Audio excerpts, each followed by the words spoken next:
most successful U.S. manufacturers that there is. Well, you know, of our whole fleet SLSA models in the market today, about 2/3 of them are from Europe. So we kind of wonder about our American guys. Are they being well represented? Here's one of the best represented among them. RANS is a very successful kit company with over 4,000 kits out in the field already and flying. But now they're fully into the SLSA world, and they've got 3 different models. This is one of them. This is the S7LS Courier. And it's a tandem arrangement, as you can see. And look at this door space here. One huge door, but not just one. There's one on the other side as well. It's an airplane that I kind of thought, well, it's going to be a lot of a cub life soon. And when I finally went aloft with Randy a couple of years ago, I went, I should have flown this one sooner. This is a sweet flying airplane. Now, this airplane has a history too. I mean, it's not something that he just brought in because of light sport.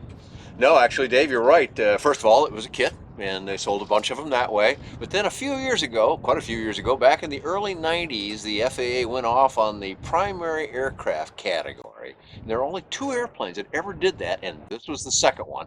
But they had won primary aircraft certification with this, so it can be flown under the rec pilot rule and all of those things. And when it came time for the LS certification, it was pretty easy because he'd already done all the hard work with the other program.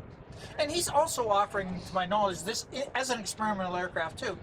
You can kind of have this one almost any way you want it. You can build it as an experimental amateur built, which means you can do all the maintenance and that stuff yourself, or you can have them fully build it for you. And as you can tell, one of the things I've always liked about all the RANS airplanes I've ever seen, the ones that come from the factory are just beautifully finished. These guys have a very nice sense of taste and excellent execution. Now, Dan, this has got to make a great float plane, the way that these doors open up on both sides. Boy, talk about your flow through ventilation here, huh? And yes, when this airplane gets put on floats, which you can easily do, one of the nice things about that is you got to be able to get out of a float plane on either side if you're going to dock it. If you beach it, that's something else, but if you're just going to go to a dock, it's really handy to have this. Plus, it just makes the entry and exit so nice in a tandem aircraft. And I mean, this has got to be about 5 feet from front to rear. That's a wide door opening. And again, this has got that European finish to it inside. It does. It's a really nicely done airplane. I mean, it's intended to be the look that it has with some exposed tubing to it. This is not a sports car, a high-end luxury vehicle. This is more of a utility airplane, but one that flies so sweetly that you'll get by anything you see on it, that all you got to do is go take a flight in it. Control system, of course, it's tandem. You got joysticks in both places, of course, and in both cases on this particular airplane, they've got trim and push to talk and everything right on the joystick, so you don't have to move your hands around. One throttle you see up here for the front pilot, and of course for one in the back, so you can do full training. You can fly from either position very well. It uses toe brakes. We'll look at that in a minute, but in both positions here, you've got toe brakes back here available to you, and steering in both positions, so you can fly or instruct in this airplane very easily from either position. And one thing I really like about these doors, you can open these in flight. Now, you can't open them at high speed, but if you want to fly this airplane around at 60 or so miles an hour, you can have both of these doors wide open here. That's got to be a charmer for anybody that likes open cockpit flying. It looks like your fuel gauge is just above your head there. Yeah, just above my head, and there's one on the other side too that your camera can't see, so it's very easy to check your fuel supply. This is what's called a sight gauge, and it's called that because all you have to do is look at it. No question about whether the instrument is reading right. You just see what the fuel in the tube is, and you know exactly what fuel you've got on board. Now, is this a standard seatbelt arrangement that would come with it, Dan? Well, it's got shoulder belts and it's got full security here, which we like. You know, anybody likes that, but you know, it does look like it's a little ways to the front. So if you had this cinched down real tight, how are you going to adjust some of your switches and knobs up here? No problem, because you've got a recoil belt, just like in your automobile. Allows you to move forward, but if you go hard and tight on it, it grabs just like it does in an automobile. So in the back, we've also got the same restraint in there, so that you're really held in position very well. And although it's kind of dark in here because they use black cloth, there's a whole storage area back in here. If you pop these little Fast-Tech clips, you can see that there's a whole bunch of area back in here. It's a fabric contained thing, but you can put a fair amount of luggage back in there. The visibility out of this airplane has to be fantastic with that skylight and the way the doors are. Well, glorious. Obviously, you can see this way very, very well, and even with the doors closed, it's still that way. But as we look overhead here, it's all glass all the way back behind the aft seat, so you can see every which way you want to see in this airplane. One of the things I really like about it, and I imagine that's true of all the S. And although this looks like a bush plane, Dan, it looks like the instrument panel is Well, like I told a little more modern. Pretty electronic here, isn't it? There's not a round gauge in sight. By the way, as we talked about the two seats here, this one is to be flown solo from the front seat.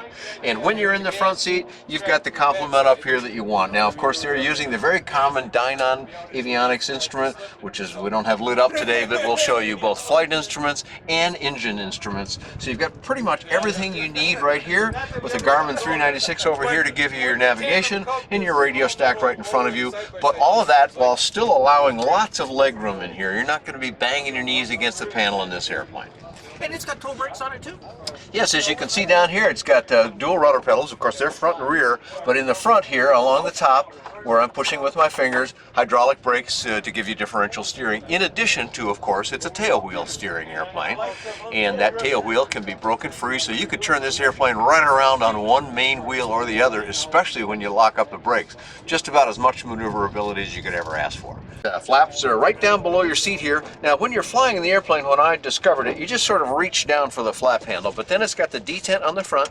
Push in the detent, bring the flap handle up, and very easily operated from the airplane.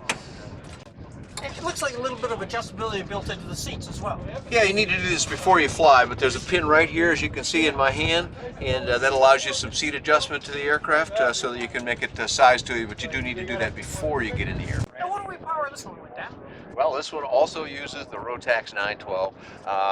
RANS company has been using the Rotax engines for a long time, got a lot of experience with them, but I kind of want to draw your attention to this fact here again. Very nicely made sticker here, made in the USA, and this company has been around since 1983. That's a long time, and that's why they've got so much success in the marketplace. This is one of our largest kit builders in the United States, and now making a lot of airplanes for the fully built crowd.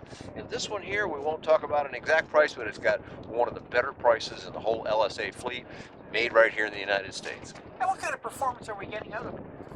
With this one here, it's more of a utility airplane. It's not meant to be a high-speed cruiser, but it'll cruise all day long, 75% powered, about 110 miles an hour. So you can get around the country very nicely in this too, and have a lot of fun doing it. And if we want to get more information, where would we go? The company website is RANS.com. That's RANS.com. And do you have a flight report on this one? I have had the pleasure to fly this airplane. I do have a pilot report on this and most of the RANS airplanes at bydanjohnson.com. That's bydanjohnson.com.